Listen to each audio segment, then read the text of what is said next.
Pickle Mick will live on forever. That's like my favorite. Oh my gosh, I really wish it would die at this point.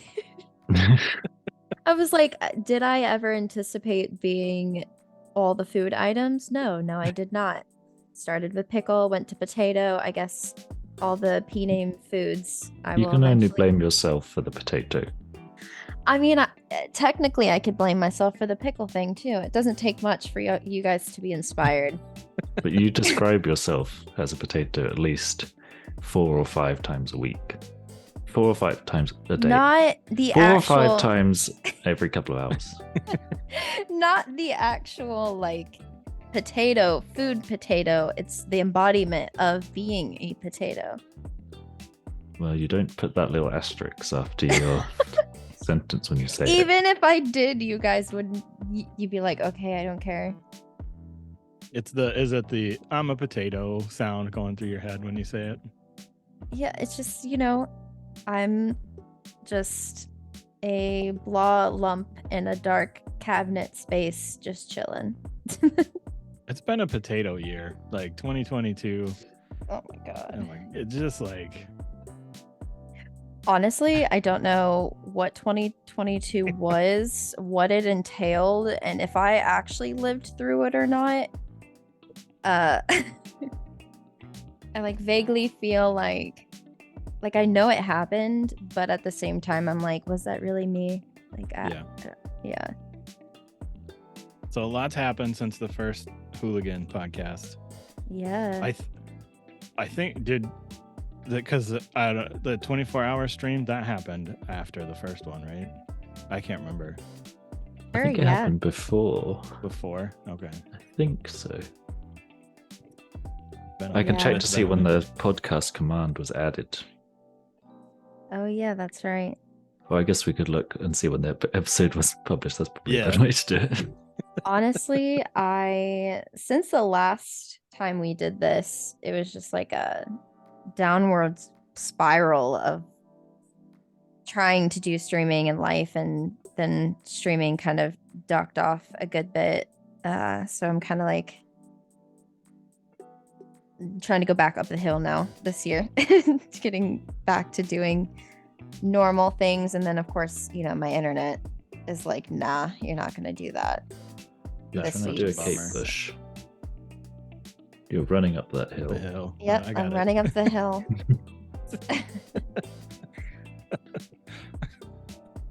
Only the hottest contemporary references here today. Yep. Definitely not a year behind for sure. Yep, song link in the details. The new hit record just dropped. Yeah, right. I think it is hilarious to me, all the like 70s and 80s music that's becoming like individual songs that are becoming popular because of like TikTok specifically.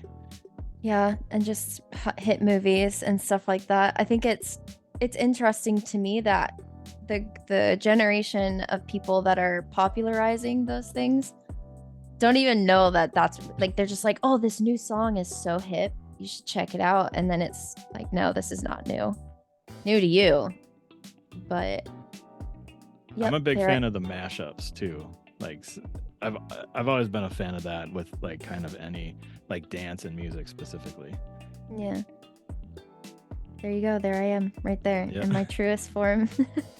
Trying to crop it so it doesn't have the drawing program on it, but I'm struggling. I love it. You even made me splotchy. Like that's just what a potato looks like. You're not always splotchy. What? Yeah, you could have made her like a golden potato. Like no, I'm like one of the sad potatoes that's like hitting its shelf life that you just need to get rid of. That's where all the flavor coming out from somewhere. No, that's like a potato you eat and it's like poisonous and kills you. Exactly the best time. Oh my god. It's all coming together. Don't worry about it. Carry on. Yes, we'll watch you struggle. Proceed to struggle while we formulate thoughts. How do I? So what happened with your disciplinary hearing? Oh yeah, that was really fun. Let me tell you. So not only was the meeting 2 hours late, because I guess the Ugh. meeting before mine ran really long. They were pretty. So my boss, he is he's like really hard to debate with or argue with. And so I think he like really drained them by the time that I made it in there, because I got in there and I was like, sorry, I've been writing SOPs, trying to get a lot of projects done before we get busy. And my brain was just like a potato.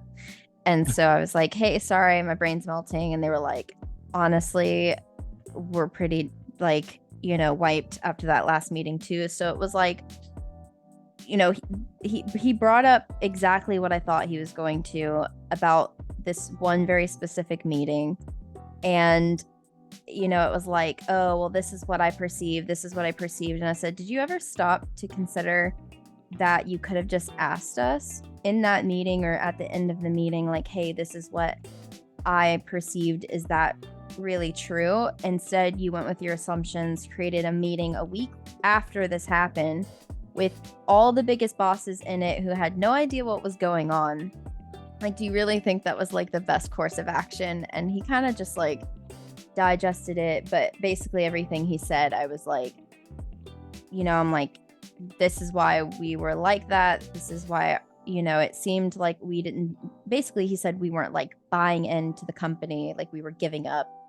And I was like, if you even knew me, you would know, like, I'm the last person to quit on a lot of things. Like I have a hard time like pouring a lot of my time and effort into something and being like, nah, I'm just gonna not do that anymore. So, even though like I may consider it at times, because it's easier to do that than it is to keep fighting things or watch it kind of like fall back and then try to get it back to and like streaming's kind of like that, but my work is like that too. Like our department's been doing really, really good since we were meshed together as a team in May.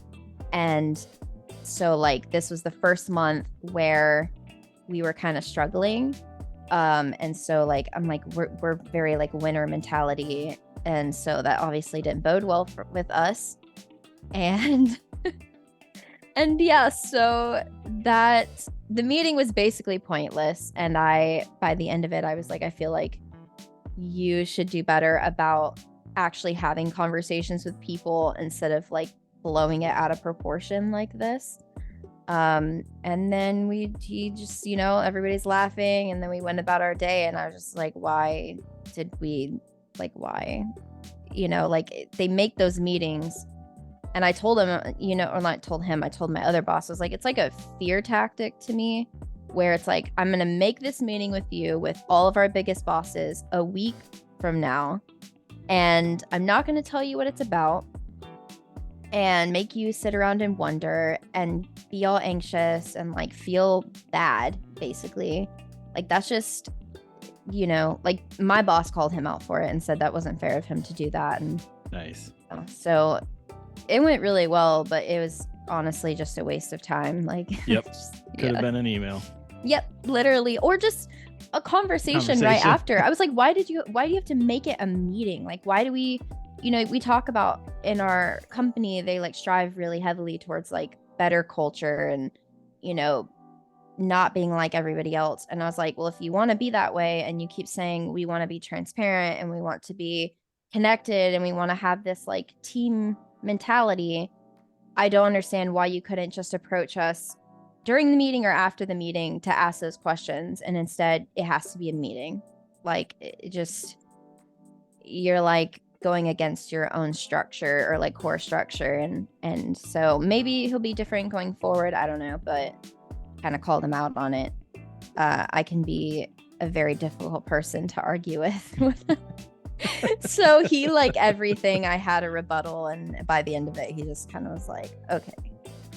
So yeah, Difficult person to argue with, or like intelligent and doesn't take crap? it's just I have like an analyzer's mind. So like, when he's like, oh, we say we're gonna do these things, I'm automatically asking the why behind it, right? Like the motivator behind decisions being made. And I told him, I like created the analogy of like you're a kid growing up and your parents are like, you need to do this thing, or I want you to do this, and then you ask them why, and they're just like, well, because I said so. And like that doesn't sit well with me, because I like to know like the mechanics behind how things are being created. Mhm. And so when I'm asking why, and I told him this, I was like, I'm not trying to poke holes in your decision. I'm not trying to, you know, do this, that, or the other. I'm genuinely trying to understand the approach that your mind went in order to like make this decision, and, you know, so that it makes sense to me. Because if you just Right. tell me this is what it is, I'm going to be like, if it doesn't make sense to me, I'm going to be like, well, why? So we had that discussion.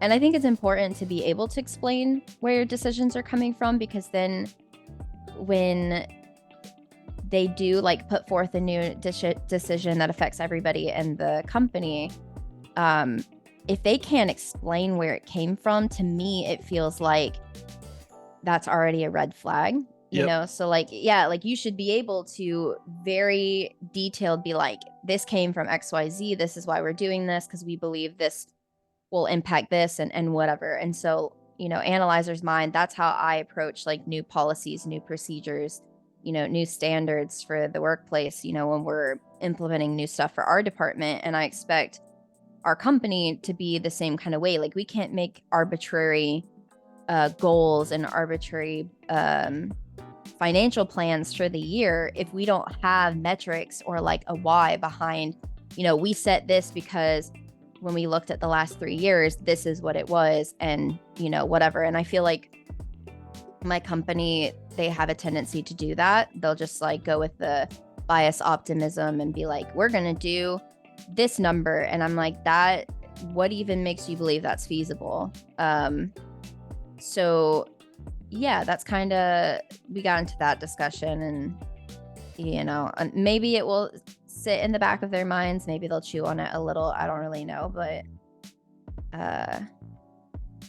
yeah, they tell me they want open honesty and transparency, and then I feel like when we give it to them, it's like, yeah, they don't. Like it's like I get pushback, or it's like you have an attitude problem, or like resistance is seen as negativity, and it's like that's not, you know, either you care about what I have to say or you don't. Yeah. It's like this older school, and they may not be necessarily old school, but they very clearly grew up in that kind of environment and are just carrying it forward. Where, yes, there are all these like corporate rules. It's an open door policy. There's no retaliation. Like none of that's true. It's never an open door policy. If you jump somebody, if you go above their head, that puts a mark on you, and there's always retaliation. Yeah, I told him, I was like, you know, you're the last person in our entire company that I feel comfortable coming to and like airing my grievances. And I gave him an example when basically I started at work. I am the last person you need to micromanage. If you leave me be and just check in and like do like normal, you know, hey, how's it going? Hey, like where are we at? That kind of stuff with me, I'm good. But I have to have space to, if you leave me space to run, I will run. Like I'll do more than you ask of me. I'll pick up things just because, ooh, this is a problem, I think I have a solution, and go to them with it and just, Right. you know, keep going. But when you start like, you know, scrutinizing me and jumping down my throat and like doing my job behind me or before I can even do it, that makes me want to be like, no, I'm not doing any of this. Like I'm done, you know. And when I started my position, even though I've already shown that I was like capable of picking up stuff fast, and that I do things quickly, and he literally he sent me an email to do something before I was even at work, and before I could even get to work, get settled in, and do the thing, he had already done it. Well, come to find out, it was something I had already done 2 days ago, and he never even looked. So then it was like, nah, we just wasted a ton of time and caused a lot of confusion, and now you have to go delete this job, and please let me do my job. So I brought that up with him, and I was like, you know, you're not going to create strong leaders if you micromanage them. You know, like then you create people that are reliant upon you micromanaging them, and that's not who you're asking for us to be. You're asking for us to like take things and run kind of thing. And again, I kind of saw his mind processing on all of that, but That's very much, I don't think he knows how to manage in a way that it's like they say, this is how we want our business to be. This is what our core values are. I don't think that he has the experience managing in a way that aligns with those things. And so he struggles. But the problem is that, you know, he has a hard time seeing those things for himself. Other people have to call him out on it. But then again, if you call him out, you're waiting for him to like fire you, you know, like he's one of those people that like, I've heard him literally say things where it's like, nah, we just got to get rid of him. Like, we just got to, you know, or like, hey, I have replacements for all of you. Haha. And it's like a funny thing. And I'm like, you can't say you care about your employees when you're saying stuff like that. Like, yeah. That's so weird. Like that's, manager, not leader. And there's lots of people who are in leadership positions that shouldn't be. They just don't know how to do it. It's very easy to be a micromanager. It's more, you know, the right thing to do is you run defense for your team. Like you trust that they know how to do their stuff, and you keep things from getting to them so that they can do their jobs. You enable them. That's what your function is as a leader. See, and he kind of has it backwards, where it's like we pick up everything and get it off his plate, and when we mess up, it's like we shouldn't be creating anything that has to come to him, essentially, is how the perspective is. So it just sucks because it's like, it's not, you know, it's like a lot of businesses, right? Where it's like, you love everybody you work with. Even my boss is incredible. You know, like if I need to take a day for, which I have two bosses because I have two positions essentially. And so, you know, both of my bosses, if I need to take a day from my medical stuff, you know, if I need to work from home because I have multiple appointments or something like that, like they do not care, you know, so like very easygoing, very flexible. And it's great because they're very supportive and they're like, hey, like, you know, what did they say? Or how are things? Like, how are you feeling today? Like, you've been really quiet, like that kind of stuff. So it's like really great environment minus the top most person. So it's like, it's just so conflicting because there's days where I'm like, I really love working here. I love the people. We'll go eat lunch and like do things that in some of my past jobs I never really have done. It's kind of like keep your head low, do your job, go away. This place is very different, but it's because of the people that are there. It's just then there are days where from the top down, it's just too much and too frustrating that I'm just like, nah, I just want to wipe my hands of this place. But yeah, like that's the thing they don't get is that, I mean, it wears on you and that's why people leave. Yep. And that's why you can't replace them. I mean, I think it's presumptuous that someone should think that you should care about the business when you don't own it. I don't care about the business I work for. Who cares? We have like big company meetings. They're like, oh, it's so important that you care about the business. Like, I don't care. If you pay me, then I'll do my job. But this is a business that is like, I mean, it's not a very interesting one. I won't talk about the specifics, but it's just like, they like, oh, we need people to sell things so the business does well. I'm like, I don't really care if the business does well. As long as it's stable, it's not going under. Why should I care? What possible reason do I have to care about this business that's making no positive influence in the world? I'm here to get paid. Leave me alone.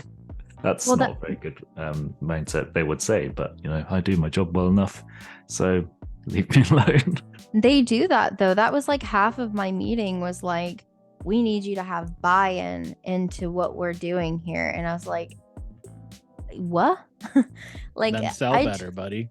I'd be like, unless you have the like mindset, you're going to give me this business one day. Like, I really, you know, like why would I be, you know, stressing out and, you know, like, cause I already do tend to stress about work, but it's more about like the things that I'm doing. Like I want to do well.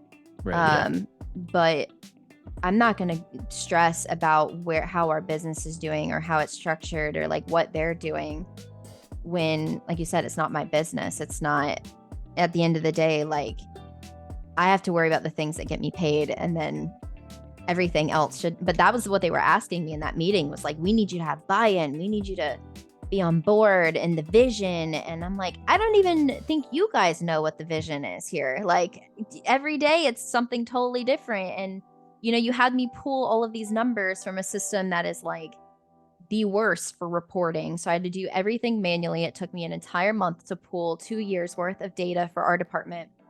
I got them this data. They look at it and they go, wow, look at these charts. This looks so great. And then after 3 meetings regarding what our fiscal plan for the next year was going to be, it was incorporated into none of it. It was just like, thanks for this thing that we asked you to do that we weren't even going to utilize, and we don't even know how to utilize it. So we just had cool charts though. That was some good busy work they gave you for a month. Oh, it made me so mad. I was just like, waste of my time. Yeah, it's a big like mindset shift, I think, for workers, where it's reality, it's transactional. Because why would regular employees be expected to care as much as the person who owns it, who's getting the most out of the business? You shouldn't, because they don't care about it the same way. Yeah. Yeah, and they normally follow it up with also there's no pay rise for anyone this year. Yeah, exactly. But you should still care. Yeah, but there's no benefit to the reason there's no pay rises for anyone is because that guy didn't care enough. Didn't care enough. One specific guy in the sales department didn't care. No, it honestly, like, and that's the thing is, you know, when they have that discussion of like, you know, we need you to care more. To me, it's like this ingenuine ploy. Like sometimes I'll see from the top down, like some of what they'll say is like, so I'm like puking in my throat because it's so ingenuine and fake. Like it's like, we care about you guys, so we need you guys to care about us. And so, you know, when you go out and you go to people's, you know, yards, we need you looking for every way that we can help their landscape. And I'm like, you don't give 2 craps about these people's yards. I don't care about my own yard, let alone other people's yards. Like, I know that's not where it's coming from, but like some of these guys, like, unless you have an ability to discern things very well, or you're very like, you know, cynical, and so you like dissect things and pay that, you know, attention, they're like totally brainwashed by it. So they're like, yeah, we care about their yards, we need to go help them. And I'm like, it's the money, it's the sales, we just need this, that's all we care about is money. And they're like, no, we don't, we care about you, and we need these jobs for you. And I'm like, I mean, yes, but no. Like, I can't tell if it's because they're stupid or they think other people are stupid. Because my big thing is, I want transparency and honesty. Like, yep. I get that it's a business. I get that you have to have an ROI on me in order for the business to work. So don't pretend like don't try and fake me out like it's anything other than, you know, some various levels of exploitation for me. Just be honest about what it is. If we're trying to get people to buy as much, just freaking say that. Don't make stuff up. Well, yeah, that was like, I've heard a lot about, you know, I brought that up with him. I said, you know, I think something you need to pay attention to is that every time I get an email from you or you give a speech, it is all about numbers and money and sales. And so what you're driving, in my perspective, is that the only thing our company cares about is money and sales and numbers. And so I think you should be a little more like conscious of like, you know, how often you're talking about this. And I brought that up in a one-on-one, you know, a handful of months ago with him, and I've never seen a shift. It's like, we don't talk about the wins, we only talk about where we're failing and where we need to do better. And you know, he'll walk around and you'll hear him kind of mumble some of his fears of like, we're not doing good enough, this, that, and the other. And so that's where his mindset is on, and he doesn't realize how much people can see that. And so to me, I'm like, even though we're not corporate structure, we just for the first time like bought a second business over in the northern part of the state. So it's like the first branch that we've had, and so it's starting to get there. But I'm like, you don't want to go into that expansion already only hyper focusing on numbers and money and sales. And that's, to me, that is all it comes down to for them. And they're like, no, we care about the guys. And my boss, who is like, he's like me, but he's a lot less gentle about it. You know, like I'll try to take into consideration like where their mindset is, or like, you know, like I'll be solid and firm, but I'll be very like delicate about it. And he's like, I'm going to say this whether it makes you uncomfortable or not, because this is like the truth. And so, you know, he brought it up. He was like, so it's about the money. And they're like, no, well, it's about the guys and having them get work and all this other stuff. And he was like, so it's not about the money, it's about the guys. And they're like, well, no, the money matters, you know, like we have to have the money. So he's like, so it is the money. And they're like, no. And they went back and forth. And then finally it landed on like, yes, we need the money, we need the sales. And he's like, why didn't you just say that? And, you know, and that's how he'll back him into a corner. And I'm sure that's why his meeting was 3 hours long instead of an hour. Was because he was asking some very hard questions. You know, like we both are like that. We'll ask, you know, like when somebody tells us, no, we're not going to do that. You know, so for example, we were like, hey, we want to get into this other market that you guys haven't really tapped into because our department's a little different than everyone else's. And they were like, no. And so I'm like, why? And he's like, oh, our gross profit will drop. And I said, well, that's like saying regardless of what we offer, there would be no way to keep our gross profit what we need it to be. Like that's literally impossible. There has to be something that we can offer that doesn't, you know, mess with that. Do you know what that bottom line is? And then it got really quiet and they didn't know what that number was or like what that even looks like. So then I was like, cool, so we can find what that is and we can make it happen. And then it was like, well, no, we're services. We're not, you know, we're about the residential. And I said, I'm not saying we need to just say it's one or the other, you know, like we need all the pieces of the pie if we want to continue to expand. And this is something we're totally ignoring. And then it was like, well, then we have to submit everything to the city. And I'm like, okay, well, he has 15 years of experience doing that. It'll be 3 plans that we submit. So it'll be pretty, you know, boom, boom, boom. And then it just kept going like that. And it was like, you just want to argue it. Like, you just don't want to do it. You don't even want to see what it is that we're trying to do. Is like your way or the highway, even though something like this could really open up a lot of doors for us.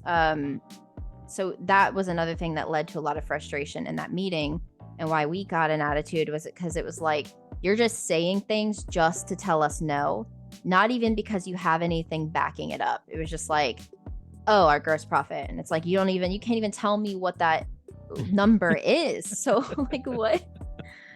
Yep. Yeah. It takes a lot of work to animate this mouth. Are you doing it manually? Yeah, I'm clicking hide layer every time. Well, you did great. Except just then. I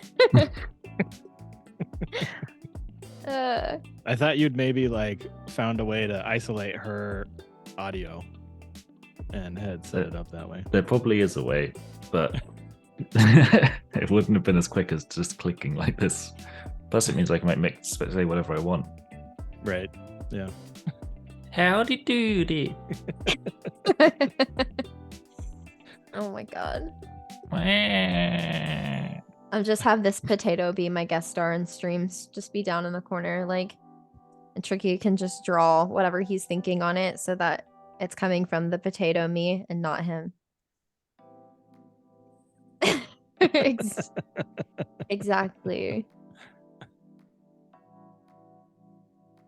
I mean, if you do ever want to do no cam stream, I can set this up automatically for you, so you can just have this in the corner instead of your face. A moving potato.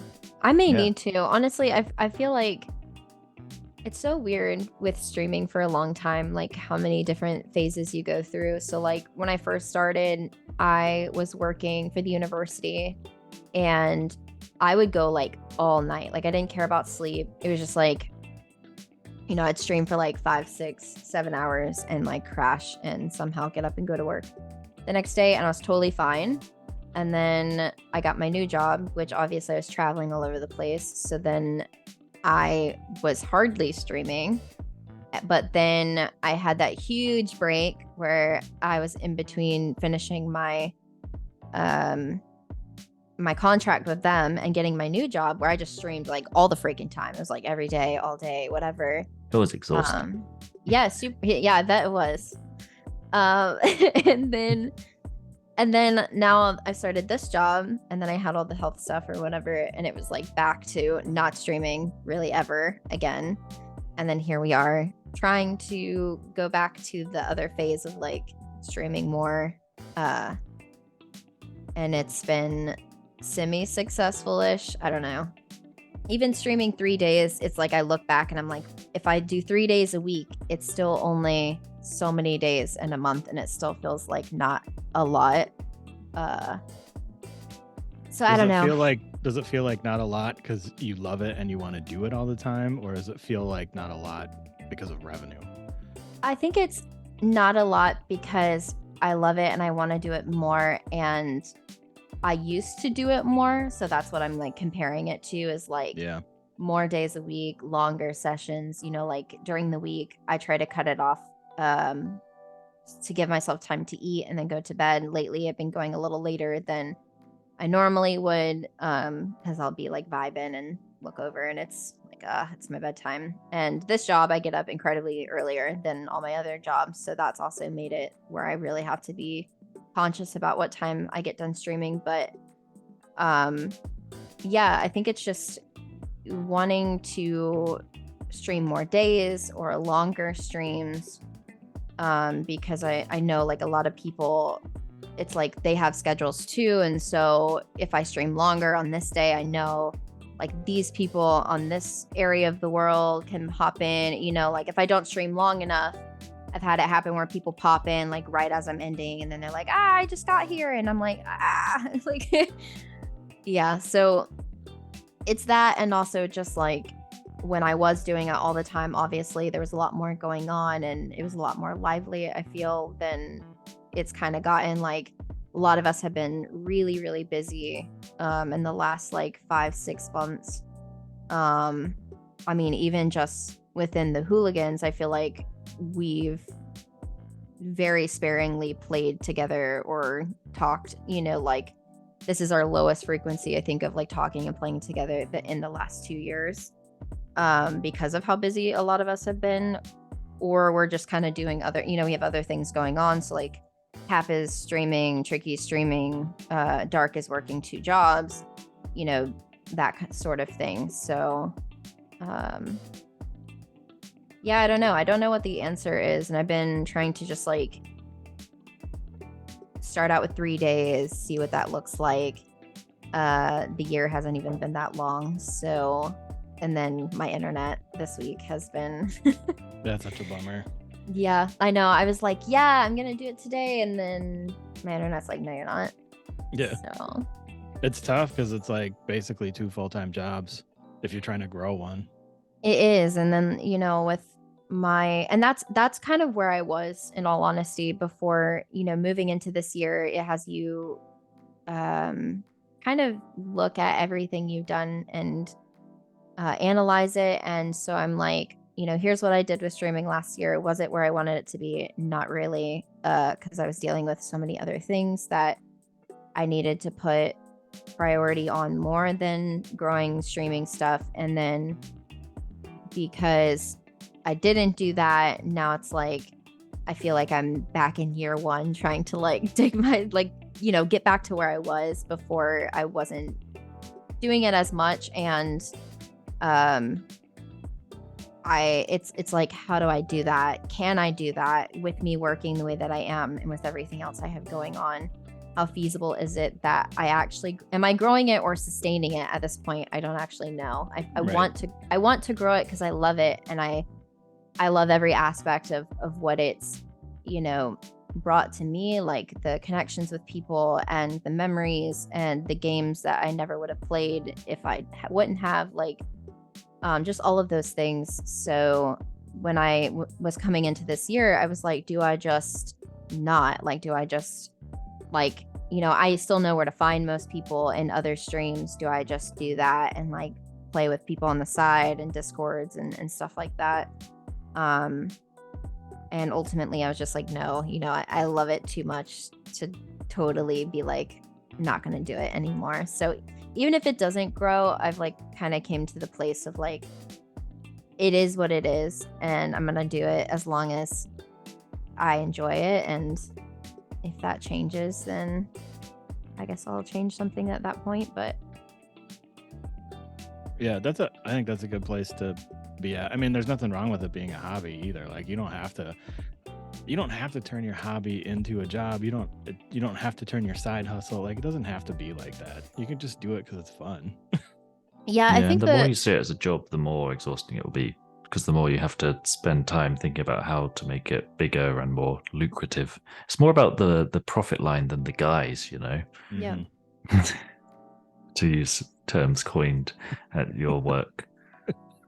Well, and I feel like that's where my issue was, sometime last year, is that I had gotten in that mindset of like, I would really love to grow this and not have a job and just do this, but I have difficulties with like, I hate social media. I really do. And I have a really hard time like forcing myself to come up with something like catchy and witty with some picture or something to like promote myself. Like I have a hard time promoting myself, period. So that was, you can't grow it if you don't have a presence on a social platform. Like that's just, they go hand in hand, and I struggle with that. So then it was like, okay, like all these things that I need to do, I either don't have time for, or I just don't want to do. So, whenever you talk about becoming famous on like a social platform or on streaming or something like that, like it takes a lot of effort and time to do everything. And even what little I am doing takes so much time and effort that with working the way I am and dealing with the health stuff and everything like that, it's just, I can't do it. Like I don't have the capacity. And so then that's when I did have to kind of switch my perspective of like what streaming meant for me. What was I trying to do with it? And that's kind of where I was as the new year started, was like, what is this? What do I want this to be?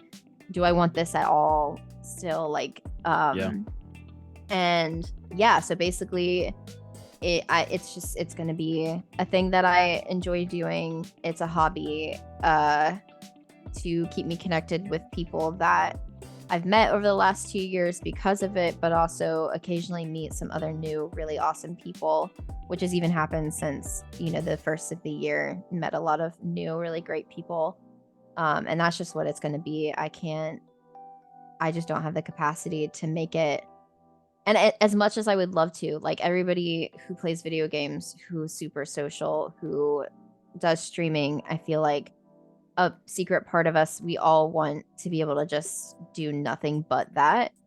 But I don't have, I think from where I am right now in my life, like I don't have enough to give it to make it become that. So I'm just gonna let it be what it is. Like taking the thing that you do to like decompress, like playing video games, and then making it your job, that's difficult, because then it sucks, like it kind of sucks the fun out of it.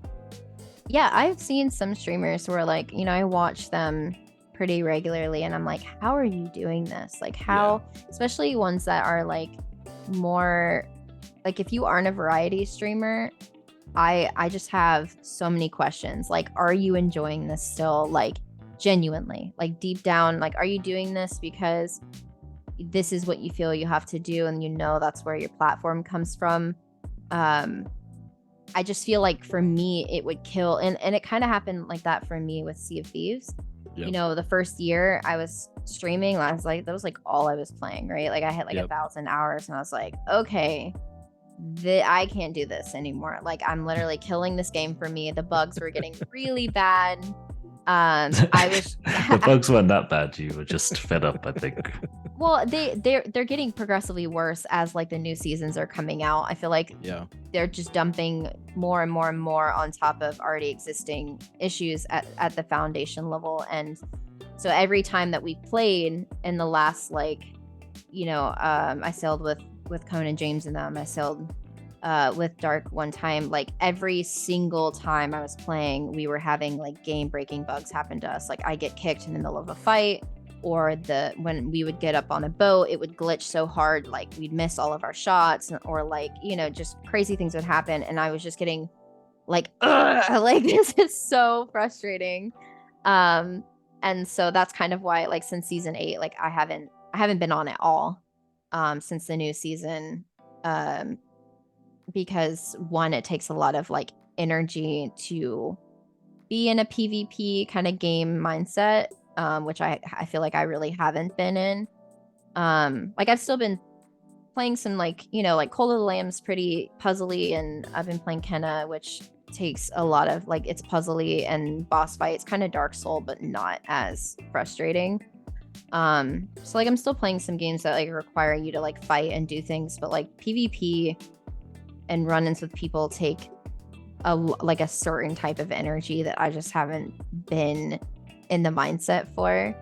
Like if someone's like, hey, you want to play Sea of Thieves or Stardew? I'm like, Stardew, let's play some Stardew. Like, like I just, you know, like you go to work and you do, you know, mentally, like I'm like draining my mind every single day. I come home like, Yep. bleh. Yep. So like to come home and like my brain is like in negative 100 speed mode, like keeping up and doing all of that. I'm just like, I can't. Like, so it's been vibey games. I totally get that. So like Overwatch is one of my favorite games, and with Overwatch 2 and the rewrite of everything, like the game, it's just not fun. Like the game literally just sucks. And so yes, it's like, yeah, you've worked and you're tired, and then you want to play this, but it's like you notice all the little bugs that you might not care about if you weren't drained, and they're like 1,000 times worse. Yep. That piss you off so much more, and it just takes away. And I blame the streaming community and the developers for that. Like because the games seem to get really stale really quickly now from stream. Like take Sea of Thieves and like Boxy. He streams, it's like a 9 to 5. Yeah. Every day, well, 4 days a week, 9 to 5, Sea of Thieves. Or you've also got Mixel.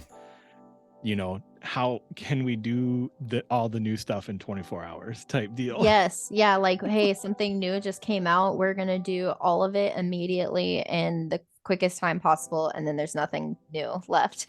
Yeah. So I feel like the developers are reacting to streaming in the community and trying to push stuff out, but it's not quality tested.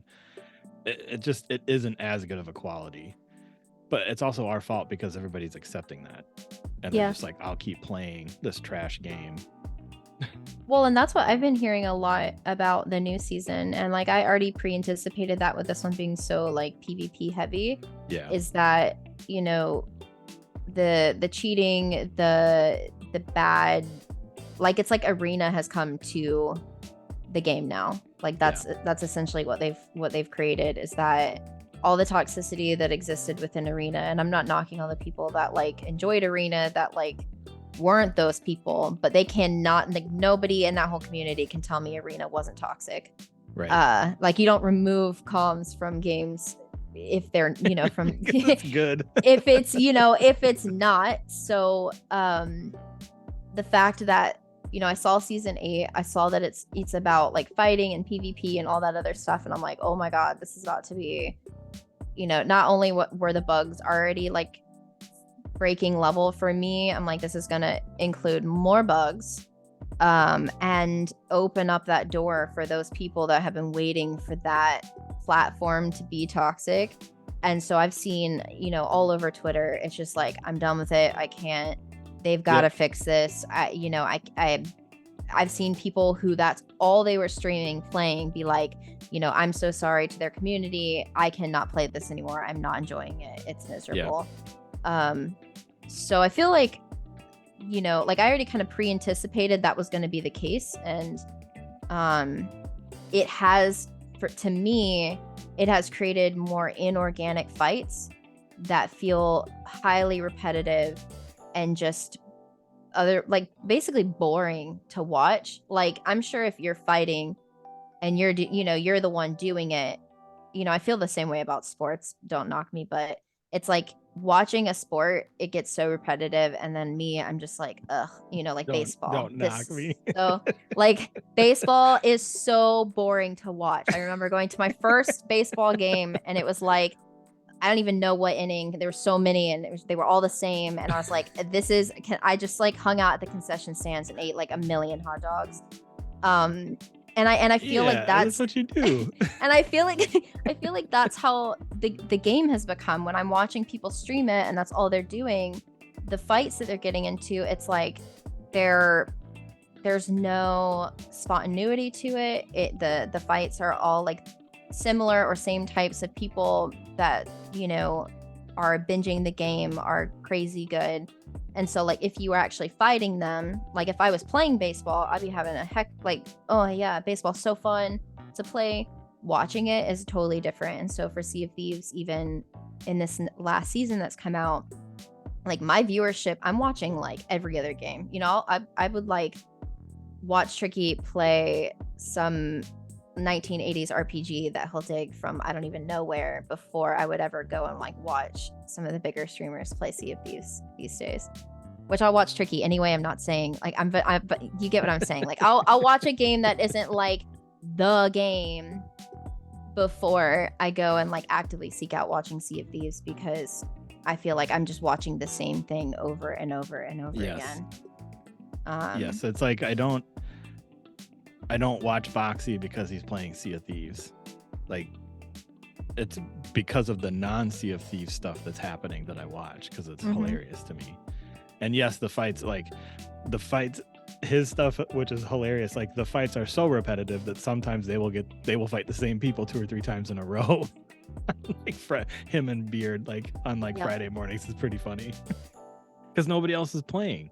Yep. I feel like that's the problem with anything with like 1v1 skill-based matchmaking though, because once you get to the kind of top level, you just fight other people at the top level. There's not as too many of those, so I don't think that's necessarily a Sea of Thieves specific thing. And the problem with streamers doing it, which is that is kind of what happens stream-wise as well. So if you're watching somebody play Sea of Thieves all day every day and they do the PvP stuff, they're going to be fighting against people who do meta strats, Sea of Thieves all day every day, arena fights essentially. But if you play it yourself, you're going to be more middle of the road. You'll have different types of fights, you'll fight different types of players, and it will be more interesting than what it looks like in the high end, which I think is a problem with a lot of competitive stuff. You want to find someone who's a bit of a scrub. They're more interesting to watch. But again, you don't necessarily have to watch that type of thing. I think it's good to kind of branch out and not just watch the same thing. Yes. But I want to find this 1820s RPG that apparently I know about. 1980. I'm like, hello, video games weren't even. Yeah. Ye-olde. What's the one that starts with the V? Vampire something or other? I think I was. Oh, V Rising. No, this is from like the 90s or so, like Game Boy game or something. I think I was watching you Vampire play. the Masquerade. What was that? The one with the old like ship. I don't even know how to describe that. It was a space game. And FTL. Yeah, that one. That's from like 2014. Yeah, it just looks visually like it's not. Which like I'm not even, like I played I played RimWorld, which is like super basic looking, but like isn't basic at all. Which I'll probably hop back to it sometime these days because I've been pondering on playing it again. But yeah, I just like, I don't know. I haven't I've caught myself watching things not related to it, and so like people are like, hey, how do you like the new season? How do you like these things? And I was like, how do I tell you I haven't done anything at all? Like, don't judge me. I think just to be honest in that situation, just say I haven't played it. I'm having a break. Oh, I totally did. Because like I was in, I was in Kraken's stream and she was asking me about like, how do you like the new season? And I was like, don't get mad at me. I haven't played it at all. I barely even immediately. and I'm like, I had a lot of really bad bugs that already had me pretty frustrated with it. And then I feel like I was more enjoying the lackadaisical, like, I'm gonna go collect trinkets and, boot my boat around and do some merchanting and just kind of hang out and like go fish on an island with Tim for like an hour or two, like just, chit chatting kind of deal, like we were like hanging out in Sea of Thieves rather than doing anything. And I was enjoying that more. And then it was like, we're going to put this new thing out. And I feel like it really encouraged a lot more of the like fight everybody. And I'm not saying that's a bad thing, because at one point that's all we used to do is run around and fight people and, be super sweaty. It's just that's not where I have been. And so I was like, yeah, I think this is like the last thing for me to just put this down for a little while. And yeah, so I've been digging like Cult of the Lamb's been a really cool experience. It's been a long time, I feel, since I've like fully played through a game. And since I've put Sea of Thieves aside and I've really been like more focused on just these few games that I'm streaming every time. Like I'm almost done with Cult of the Lamb. I'm almost through Kenna. So like I'm actually getting through games for a change, which is a really cool feeling. I'm like, I beat that. Like I feel like I haven't done that in a long time. Yeah, there aren't like a lot of games that they're not just a lot of story games. Yeah. And the ones that have them, like they're small. Like they don't take a lot of time to beat.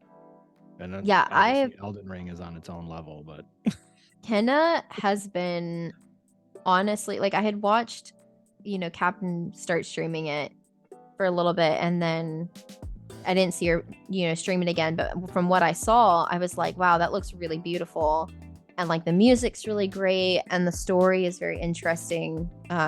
Spirit Guide, I haven't really seen a story like that in a game lately. And so I'm like, yeah, I'm gonna wait for it to go on sale. Well, it went on sale for Christmas stuff. So I was like, oh my God, it's on sale. I'm gonna get it and just dabble in it. And then it was like, that's all I've been playing for the last like week, basically, just like every night. And it's cool because it does take a lot of like, the bosses are like, I would assume probably Elden Ring or Dark Souls. Like you can't just like rush in and start doing whatever you want. It's like there's a strategy to defeating them, like certain moves you have to use against certain enemies, like, so it's very strategic. And there are puzzles, and usually I'm like a rage quitter with puzzles. They frustrate me to no end, but like these have been really good ones that I feel like keep my brain working, but not to the point where I'm like exhausted trying to do them. It's a lot of like world exploration. It's a really well-made game. Like I couldn't recommend it enough if you're just trying to like vibe with yourself and like go through a really beautiful story. Like I've been bopping the soundtrack outside of the game, like, which Nice. is a rare thing. But yeah.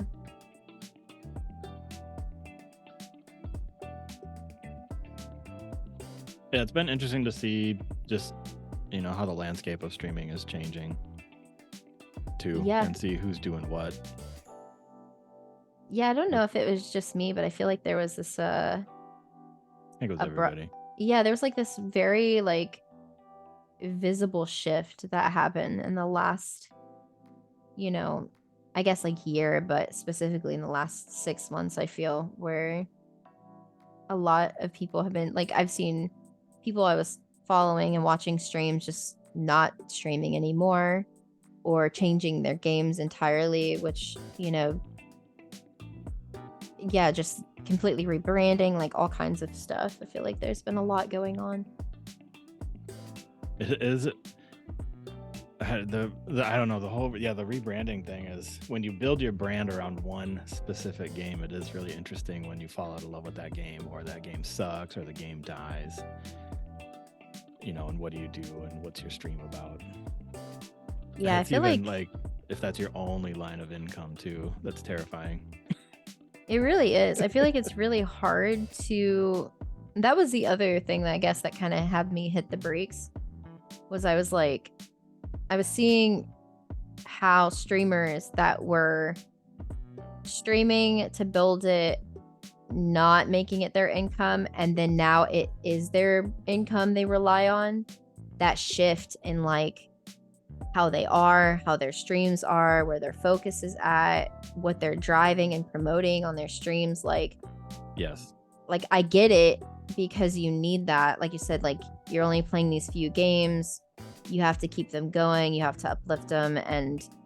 But like I feel like those stream shifts that I've seen, I prefer the before. Like I'll go, like, you know, find that the nobody streams, like those are the ones I find myself being more drawn to, because they feel more authentic and they're just doing it to have fun. And you know, and then I can feel the stress I feel behind some of the streamers that aren't like, you know, they're not Pokemon, like they're not like rolling in money so it doesn't matter.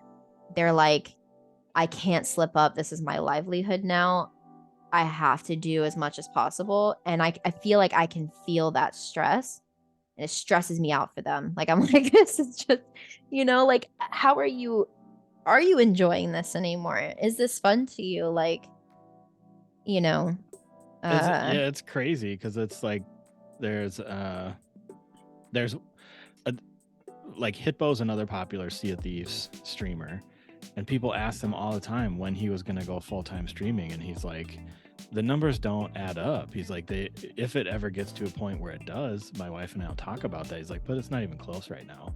yeah, especially having a kid, like yeah. yeah. So it's crazy how long some of these people will stream for before they go full time. And the other thing that I hope everybody realizes is like, even some of the more they're not rolling in money necessarily. Like No. they probably replaced their income, and so they're making what they were, but they're not all millionaires. That's like the top like 0.1% maybe. Well, and my I guess perspective of it was that like kind of reality slapping me whenever I was like, yeah, I'd love to do that, let's do that, is, you know, Twitch is already taking 50% of Yep. everything you make.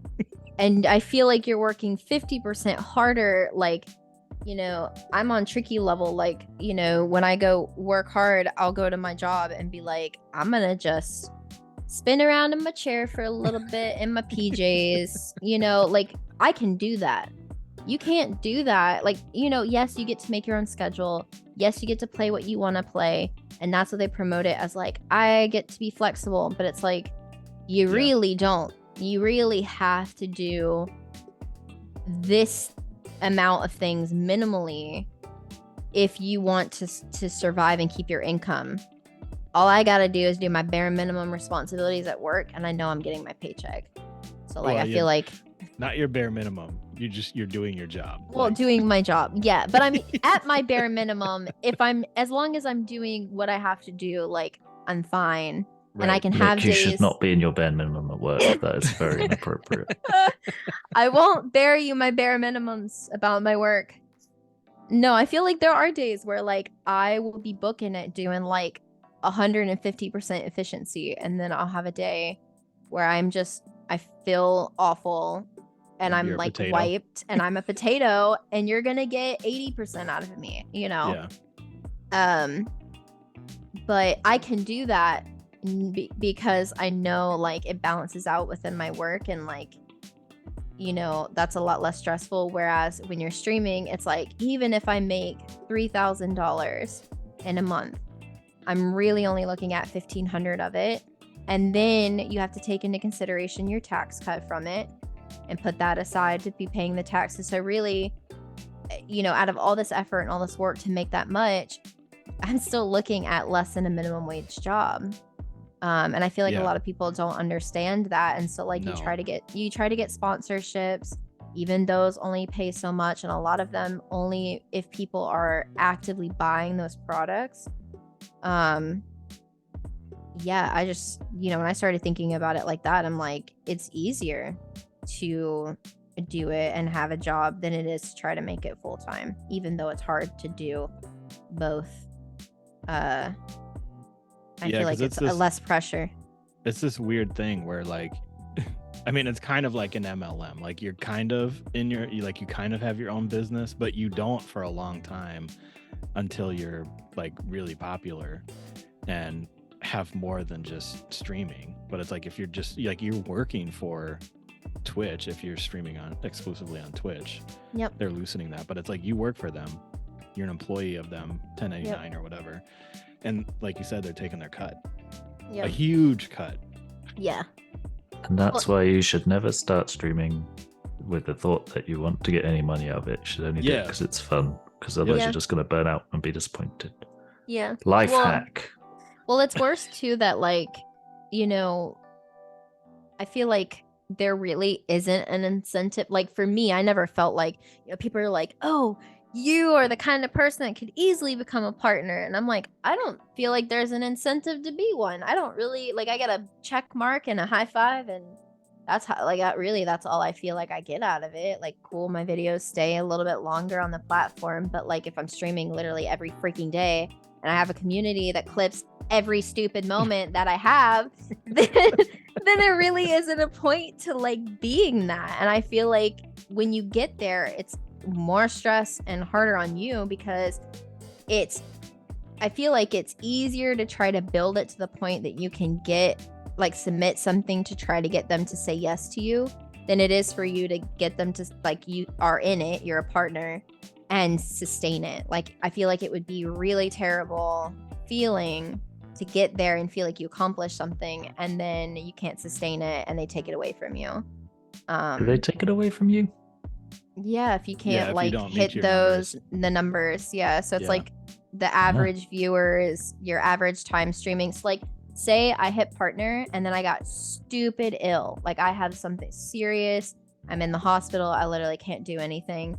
And I don't stream my minimum hours and my viewership goes down naturally because I'm not streaming. I would literally lose that. And that to Yeah. me is like how is that an incentive? Like so when people were saying that to me, I'm just like, haha, yeah, I don't really care. Like that's Yeah. not, I never started streaming to do that, to like, I'm gonna be partner and I'm gonna make money. It's like, I'm already playing video games. Like literally it was me and Captain BSing around. I had just built my computer and she's like, why don't you stream? And I was like, what? And I wasn't even big into watching streams.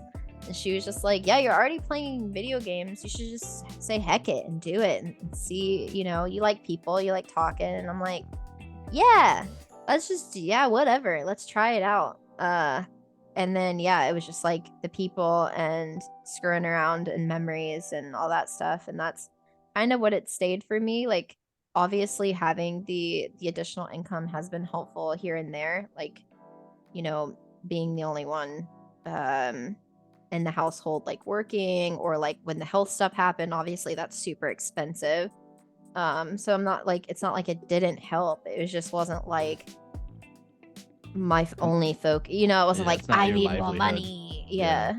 Yeah, not many streamers are millionaires, but Mick is one of them. So Yes, so you're big getting shocking- scammed if you're doing bits and subs. Just so you know. Sorry to break it to you guys, I'm a big fat liar. Look at these I gold only teeth take- you've got. I only take secret donation transactions, which is why it doesn't show to you guys that I'm a millionaire. Yep. And I live in an apartment just to keep up the act. The if I apartment is own- inside your mansion. Exactly. Yep. I'm really good. I'm like undercover boss, but like undercover millionaire. Nice. Oh my gosh. Oh no, they're not on the same layer of the mouth. It's got Oh, very no. complicated. It's okay, we've got it. Yes, there we go. Golden teeth. Flash. Actually, Tricky is the secret popular one. Am I? Yeah, all of the be a views. first. And, you know, I hear everybody chanting your name. I think that's an angry mob. You're confused. No, it's been really cool though, because like I feel like when a couple of the other like side things that came out of streaming was being able to promote to other people that wanted to stream for the fun of it that didn't feel comfortable doing it. Not talking about Tricky or anybody, but like some of the other people that were just like, oh, it'd be so cool. Like, I think it'd be cool to stream. And I'm like, well, why don't you do it? And then they were like, well, I don't know. I never asked myself that. And I'm like, it doesn't Wasn't need the to Fool be one of those. I think it might have been him, and Cone, I think, is another one because he had stopped streaming because he had, the bad circumstance with the person, and now he's streaming all the time, and I think Derp wasn't streaming at the time. Sun had streamed a little bit, Alicia hadn't streamed yet, so it was like just, I guess, creating this image for people that were hanging around us that, like, when you watch big streamers, it's like you have to be them or you can't kind of feeling. So to like help encourage those people that needed that like additional little push to be like, no, you should absolutely do it. People would love to watch you. And also, I'd like a cut of all your profits for encouraging you. Yes, and also, I am your overlord. Mick's getting royalties. Yes. No, in all honesty, like it felt really good to like be able to help motivate people, I guess. And then the other part of it is like, playing more variety of games, getting to play different things, and then seeing people buy it on Steam or like play it when like I had streamed it and they're like, what's this game? And I'm like, oh, it's this and that. And then they watch it, and then like, 4 or 5 days later, I see it pop up on Steam that they're playing it, or like in the Discord, and I'm like, that's so cool. Like, just those little things you don't think about, that are really cool, I guess, like side effect to streaming and hanging out with people is those little things. I've wondered how much longer like streaming's actually going to be a thing in its current format with like Twitch and YouTube, because I feel like I've wondered why streamers don't stream in Discord other than like there's the one thing Twitch has over everything, well, not really even YouTube anymore, but is the engagement via subs and bits.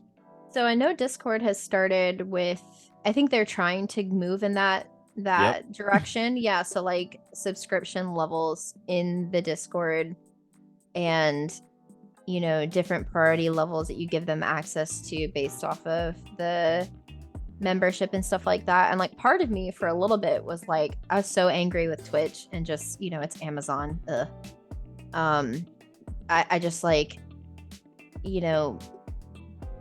Amazon doesn't need any more money than what they have anyway. I feel like it would be better to do something like that. I think for a lot of streamers though, it's making the shift, right? Like if you have everybody in your Discord and they're already just there and it's like a free thing. Yeah. And you give them their priority levels based off of their subs in Twitch, it'd be hard to flop it over without like the whiplash, I guess, of like making that big of a change. Which some streamers I've seen, they're just like, I don't care. Like they were so over Twitch. Yeah. And the monetary argument and all that stuff in Twitch being like, this is what we need in order to run everything. And people are like, you're so full of crap. 50% of everybody's profits and your Amazon. And you're saying that's what it takes for you to run the platform? Like there's no, like that's just no way. Especially since there's other platforms doing it for less, you know. Like YouTube. I don't know if they're necessarily doing it for less, but it's like basically everybody gets, full HD transcoding. Yep, and I'm pretty sure right I want to say Facebook is less, because I know that they were trying to do like Facebook live streaming, gaming, and stuff like that. I haven't really paid that much attention to all of them, but yeah, it would be, I think in the future as like things become more saturated.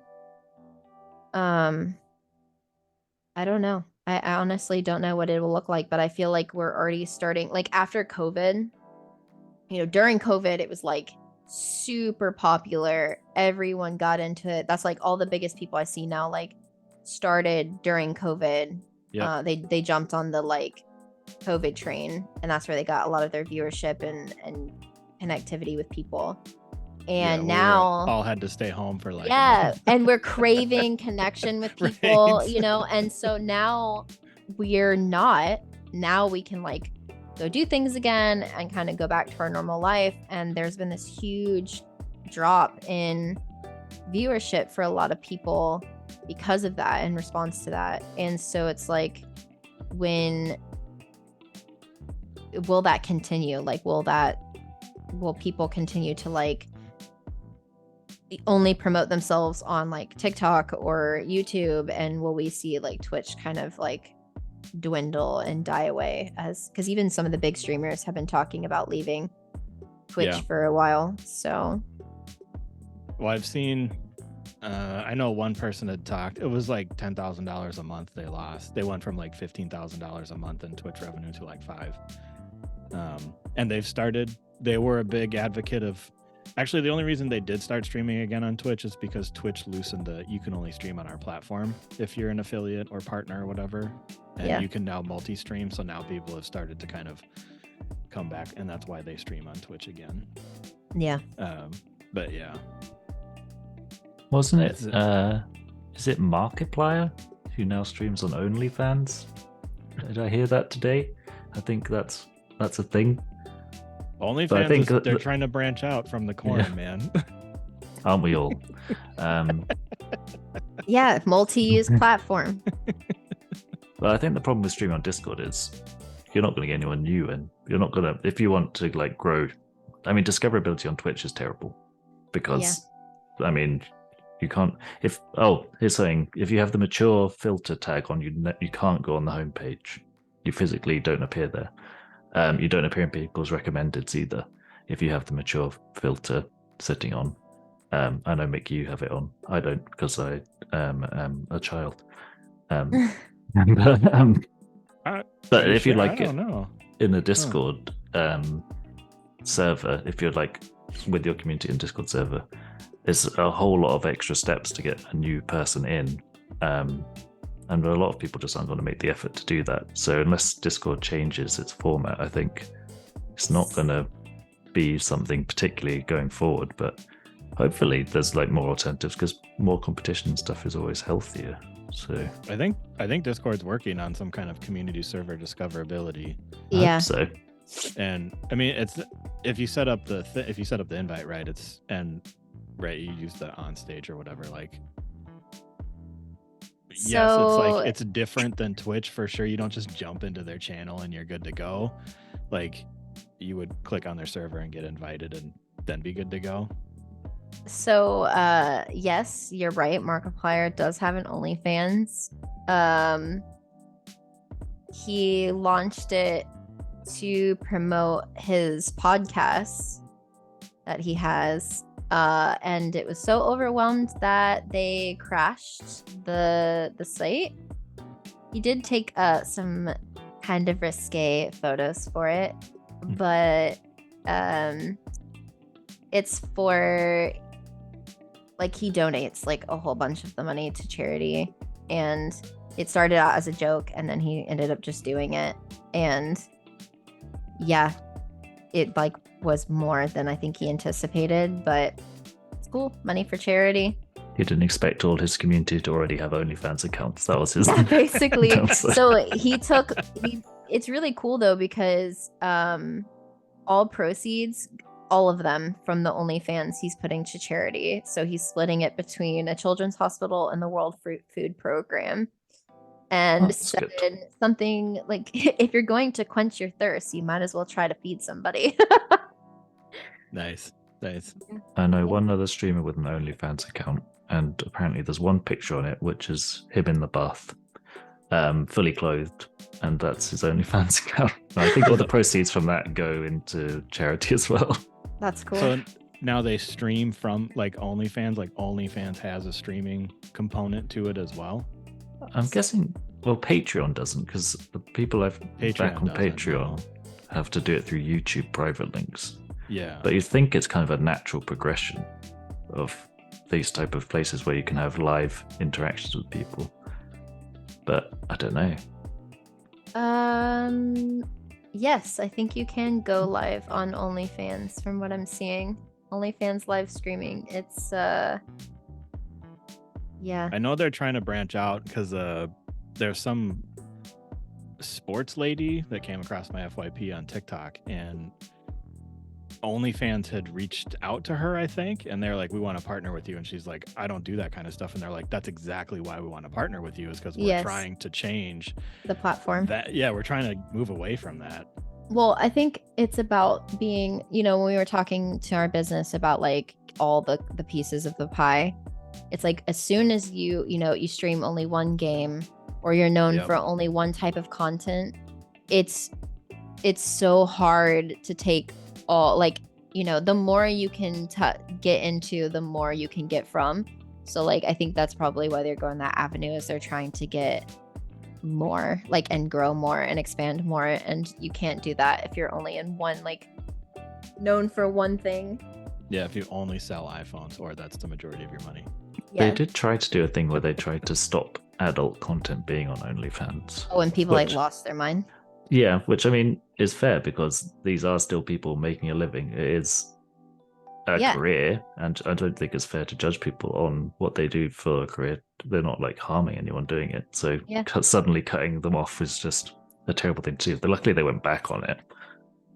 Well, But wasn't hopefully- it they were threatened by the credit card companies and the banks, and that's why they did it? I thought the banks wanted to drop them, so they were like, we can't anymore. We can't have this content anymore. It's that just sounds like a crazy. convenient excuse to me. I'm about to Yeah, say true. it's crazy to me, like, with those kinds of things, like how many adults are supporting it in the dark are the same people that are like shunning it in the daylight. It's like Tricky said, like, it is technically a credible line of business that they've set up and promoted themselves. They use their own assets to do it.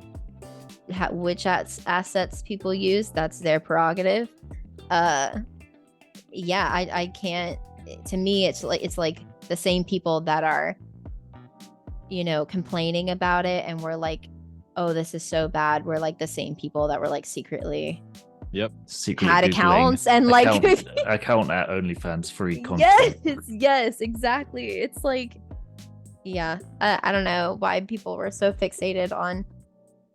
I'm all about, like, in everything really. It's like, does that decision hurt anybody? Is it gonna negatively Right. affect my life? No to both of those. I literally don't care. Like, Yep. let people do what they want to do. Yep. Some people, how they have the energy to care so much about other people and what they're doing in their lives, it blows my mind, because like I don't even have the energy half the time to care about my life, let alone like other people's. Like, honestly, I'm just like, how do you do that? Yeah. Has the potato been backwards on your screen this whole time? No. Was it- What's it backwards? Okay, cool.